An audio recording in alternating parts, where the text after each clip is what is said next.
Halo, selamat pagi anak-anak. Sekarang kita kembali lagi ke pembelajaran tematik. Kita sudah sampai di subtema 3, pembelajaran 3. Nah, untuk pembelajaran kali ini kita akan membahas 3 materi. Yang pertama PPKN, yang kedua IPS, dan yang terakhir bahasa Indonesia. Untuk materi PPKN sendiri, di sini kita akan belajar tentang penerapan nilai-nilai Pancasila dalam kehidupan sehari-hari. Kemudian untuk IPS, kita akan belajar tentang letak geografis Indonesia di bidang sosial dan ekonomi. Kemudian untuk bahasa Indonesia masih tetap pada membuat karangan dengan mengembangkan ide pokok. Oke. Materi pertama kita adalah PPKN. Nah, kalian lihat gambar yang ada di layar. Keluarga harus memiliki tim yang kokoh, jadi keluarga itu tidak boleh terpecah belah, harus saling membantu, tidak boleh ada perpecahan dalam keluarga, seluruh anggota keluarga harus rukun. Jadi setiap anggota keluarga ini memiliki tugasnya masing-masing. Di setiap keluarga tidak boleh ada pertengkaran. Jadi dalam setiap keluarga harus rukun dan saling berbagi, saling mengasihi dan saling menjaga. Oke, kemudian tentang Pancasila. Pancasila sebagai dasar negara. Ini artinya Pancasila merupakan landasan kehidupan bernegara bangsa Indonesia. Jadi landasan bangsa Indonesia ini adalah Pancasila, berpegang teguh pada Pancasila. Pancasila sebagai pandangan hidup dan juga dasar negara. Jadi selain sebagai dasar negara, Pancasila juga sebagai dasar hidup masyarakat yang ada di Indonesia. Pancasila ini merupakan pandangan untuk meraih cita-cita bangsa. Jadi cita-cita bangsa ini digantungkan pada pengamalan Pancasila. Kalau kita sudah mengamalkan 5 sila dalam Pancasila, pasti tujuan dari kehidupan bernegara bangsa Indonesia akan tercapai. Kemudian nilai-nilai Pancasila ini diambil dari akar budaya bangsa Indonesia. Yang dimaksud adalah nilai ketuhanan, nilai kemanusiaan, nilai persatuan, nilai kerakyatan, dan nilai keadilan. Jadi kita harus mengamalkan 5 nilai Pancasila tersebut. Jadi kita tidak boleh memisah-misahkan hanya mengamalkan sila pertama saja, sila kedua saja, atau sila ketiga saja. Itu tidak boleh karena Pancasila ini adalah suatu kesatuan. Yaitu yang pertama, sila pertama adalah sebagai input, sila kedua, 3, dan 4 adalah proses dari setiap kehidupan, dan sila kelima ini adalah output dari tujuan Pancasila. Oke. Kemudian ada contoh pengamalan sila kedua Pancasila, itu dengan memberikan santunan kepada orang miskin, berani membela yang tidak bersalah, membantu korban bencana alam, membantu teman yang jatuh, dan berani membela orang yang tidak salah. Oke. Jadi kalian harus mengasihi teman kalian yang sedang kesusahan. Misalnya teman kalian sakit, kalian jenguk. Misalnya ada bencana alam, kalian ikut membantu menyumbang. Kalian melihat orang yang lebih yang miskin atau orang yang kurang mampu dari kita, kalian boleh membantunya dengan memberikan sedekah. Oke. Kemudian contoh sila keempat. Contoh sila keempat Pancasila itu adalah selalu mengedepankan musyawarah untuk mencapai kata mufakat dalam menyelesaikan masalah. Jadi setiap ada masalah kita mencari jalan keluarnya secara bersama-sama. Baik itu di keluarga, di sekolah, maupun di lingkungan masyarakat. Tidak memaksakan kehendak terhadap orang lain. Jadi kita tidak bisa memaksakan kehendak kita terhadap orang lain. Jadi kita harus menghargai pendapat orang lain juga, tidak semau kita sendiri. Kemudian yang ketiga, mengutamakan kepentingan masyarakat, bangsa, dan negara. Jadi kepentingan bersama itu lebih penting daripada kepentingan individu. Oke, kemudian kita akan beralih ke materi IPS. Materi IPS ini misalkan menjelaskan letak Indonesia secara geografis. Letak Indonesia secara geografis terbagi menjadi 2 benua, yaitu benua Asia dan benua Australia. Dan selain itu Indonesia ini terletak antara 2 samudra, yaitu Samudra Hindia dan Samudra Pasifik. Letak geografis ini memberikan pengaruh terhadap kegiatan masyarakat di bidang sosial dan ekonomi. Jadi letak Indonesia yang berada di antara 2 benua dan 2 samudra ini berpengaruh kepada keadaan sosial dan ekonomi. Misalnya orang-orang yang ada di pinggiran pantai, ada di pinggiran pesisir laut itu bermata pencaharian sebagai seorang nelayan. Sedangkan masyarakat yang tinggal di perkotaan mungkin bisa bermata pencaharian berdagang di kantor. Nah, kemudian yang ada di wilayah pedesaan biasanya adalah masyarakatnya mata pencahariannya adalah bertani. Oke. Untuk lebih jelasnya, Miss Dia ikut sertakan video animasi berikut ini. Kalian simak baik-baik ya. Hai sahabat Gria Animasi, saatnya kita belajar. Jangan lupa klik subscribe, like, dan komentar untuk mendapat update video terbaru kami ya. Selamat siang Pak Guru, apakah saya mengganggu? Ada apa Vito? Kenapa kamu belum pulang nak? Ada hal yang ingin aku tanyakan Pak. Duduklah nak, apa yang ingin kamu tanyakan? Begini Pak Guru, tadi aku sempat membaca buku di perpustakaan mengenai pengaruh kondisi geografis Indonesia sebagai negara maritim terhadap kehidupan ekonomi masyarakat. Aku belum begitu paham dengan penjelasan di buku Pak. Wah, rasa ingin tahumu cukup besar Vito. Itu bagus nak, sekarang Bapak akan jelaskan kepadamu. Kamu tahu kan Vito, bahwa Indonesia memiliki berbagai keragaman kondisi geografis? Iya Pak, banyak sekali kenampakan alam atau bentang alam di Indonesia. Nah, perhatikan baik-baik Vito. Sebelum mengetahui pengaruh keadaan geografis terhadap kehidupan ekonomi, kamu harus tahu bahwa keragaman alam yang berbeda tentu membuat potensi dan hasil alam yang berbeda pula. Maksudnya bagaimana Pak? Perhatikan gambar di TV ini nak. Tahukah kamu tempat pada kedua gambar ini? Gambar 1 adalah di laut, sedangkan gambar 2 adalah perkebunan Pak. Tepat sekali nak. Tentu kamu tahu bahwa hasil alam di daerah laut berbeda dengan hasil alam di daerah perkebunan. Iya Pak Guru, di daerah pantai atau laut menghasilkan berbagai macam ikan, sedangkan di perkebunan menghasilkan berbagai macam buah dan sayur. Nah, karena perbedaan itulah, maka kegiatan ekonomi masyarakat berbeda-beda sesuai dengan keadaan geografisnya.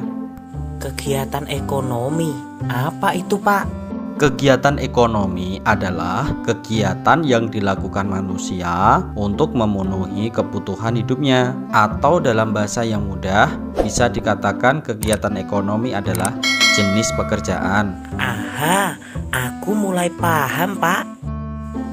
Dengan keadaan geografis yang berbeda, hasil alamnya pun berbeda. Hasil alam yang berbeda membuat pekerjaan orang di suatu daerah juga berbeda pula. Apakah benar seperti itu, Pak? Benar sekali apa yang kamu katakan, Vito. Bisakah kamu sebutkan jenis pekerjaan yang ada pada kedua tempat ini, nak? Kalau di daerah perkebunan, banyak orang bekerja sebagai petani sayur dan buah. Kalau di daerah pantai atau laut, masyarakat bekerja sebagai nelayan. Luar biasa. Nampaknya kamu mulai memahami pengaruh keadaan geografis terhadap kehidupan ekonomi masyarakat, Vito. Iya Pak Guru, terima kasih atas penjelasan yang Bapak berikan. Untuk menambah pemahamanmu, nanti kalau di rumah coba kamu kumpulkan informasi tentang berbagai jenis pekerjaan yang berkaitan dengan pemanfaatan sumber daya laut dan sumber daya alam pada daerah lainnya ya nak. Baiklah Pak Guru, terima kasih. Aku sudah minta izin ayah akan menemui Mbah Prapto. Aku penasaran ingin mencari tahu berbagai pekerjaan yang berkaitan dengan pemanfaatan sumber daya laut. Pasti Mbah Prapto bisa membantuku. Ayahmu sudah menelepon dan memberitahu maksud kedatanganmu, Vito. Sekarang Mbah akan membantumu. Bersiaplah di mesin waktu, nak. Lakukan petualangan dan kumpulkan informasi yang kamu butuhkan. Terima kasih Mbak Prapto. Hati-hati Vito, sampai bertemu lagi. Sampai nanti Mbak Prapto.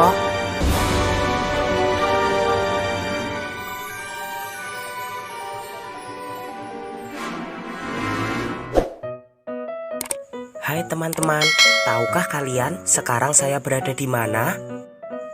Tepat sekali, saya berada di kampung nelayan. Masyarakat sekitar pantai ini kebanyakan bekerja sebagai nelayan. Mereka menggunakan kapal-kapal ini untuk mencari ikan di laut. Saya akan mengamati kehidupan ekonomi masyarakat yang lainnya. Ayo terus ikuti petualanganku teman-teman.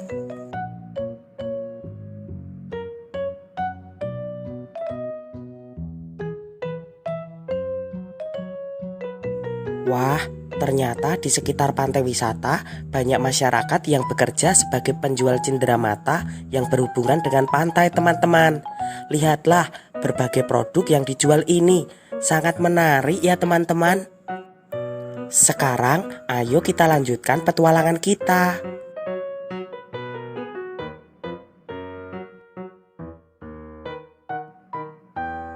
Tempat ini masih di sekitar pantai wisata teman-teman.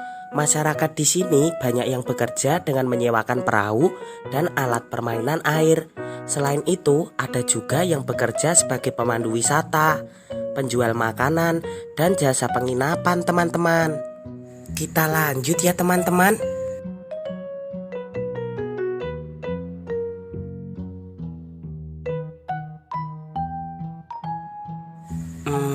Tahukah kalian sekarang saya berada di mana? Saya berada di pelabuhan teman-teman.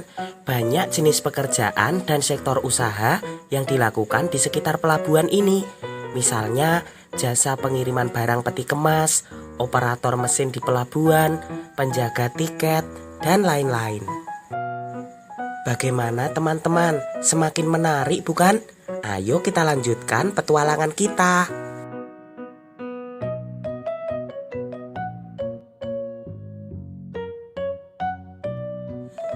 Nah, kalau sekarang saya berada di area pertambangan minyak lepas pantai. Orang-orang bekerja di sini untuk melakukan penambangan minyak yang diambil melalui anjungan migas yang terlihat di belakang saya itu, teman-teman.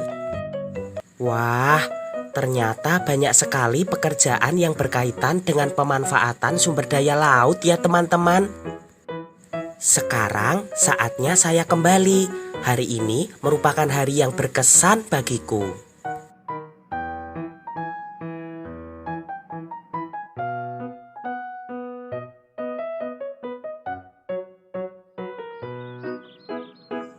Wah, anak ayah terlihat senang sekali. Ada apa, Vito? Tentu saja ayah. Tadi siang aku melakukan petualangan dengan mesin waktu untuk mengetahui pengaruh kondisi geografis Indonesia terhadap kehidupan ekonomi masyarakat. Oh ya, pantas saja dari tadi senyum-senyum sendiri. Pasti sangat menyenangkan. Iya ya, aku jadi tahu kalau keadaan geografis Indonesia ternyata mempengaruhi kehidupan ekonomi berkaitan dengan jenis pekerjaan masyarakat. Bukan itu saja, Nak. Keadaan geografis Indonesia sebagai negara maritim juga berpengaruh terhadap kehidupan sosial masyarakat. Maksudnya bagaimana ya? Begini, Vito, tentu kamu tahu bahwa posisi Indonesia yang terletak di antara dua benua membuat Indonesia menjadi jalur perdagangan dunia. Iya ya, aku tahu. Lalu, apa pengaruhnya dengan kehidupan sosial? Nah, perhatikan Vito, banyaknya pedagang dari berbagai negara yang melewati, mampir, atau menetap di Indonesia turut membawa adat budaya negaranya. Lambat laun, adat budaya yang dibawa akan berbaur, bercampur, dan bahkan melebur dengan adat budaya Indonesia. Hal itulah yang mempengaruhi kehidupan sosial masyarakat. Jadi kalau begitu banyak dampak yang ditimbulkan dari hal tersebut. Apakah benar begitu ya? Benar sekali, Vito. Dampak terhadap kehidupan sosial bisa berupa dampak positif dan dampak negatif. Dampak positifnya antara lain adalah komunikasi dan interaksi antar penduduk menjadi lebih mudah. Selain itu, terjadinya pembauran, pencampuran, atau peleburan nilai-nilai antar pulau dan antar negara. Yang ketiga, munculnya perkampungan-perkampungan etnis tertentu seperti pecinan dan kampung Arab. Yang keempat, terjadinya perubahan perilaku masyarakat karena pengaruh masuknya pola dan nilai perilaku dari pulau, daerah, maupun negara lain. Dan yang kelima adalah terjadinya perpindahan ilmu pengetahuan dan teknologi. Wah, ternyata banyak dampak positifnya ya. Tapi dampak negatifnya juga sulit kita hindari. Kita masih sulit untuk mencegah berbagai budaya dan kebiasaan asing yang tidak sesuai dengan kepribadian bangsa kita ya. Selain itu, terkadang pengaruh sosial dari luar juga dapat menggerus dan merusak persatuan negara ini ya. Nah, disinilah nilai-nilai Pancasila sangat diperlukan, Vito. Khususnya sila persatuan Indonesia dan sila keadilan sosial bagi seluruh rakyat Indonesia. Kita semua harus memandang bahwa perbedaan yang ada di Indonesia bukanlah sebagai pemecah dan perenggang, namun justru menjadi pemersatu karena antara yang satu dan yang lain bisa saling melengkapi.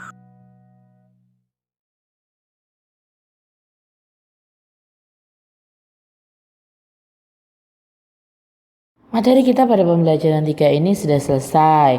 Oke, sekarang tugas kalian adalah mengerjakan soal latihan yang ada di buku tematik. Di halaman berapa saja yang harus kalian kerjakan? Kalian harus mengerjakan halaman. Kalian kerjakan halaman 93. Oke, yang ayo berlatih. Oke, tetap semangat belajarnya, tetap jaga kesehatan, tetap patuhi nasihat orang tua, tetap semangat ya. Bye bye.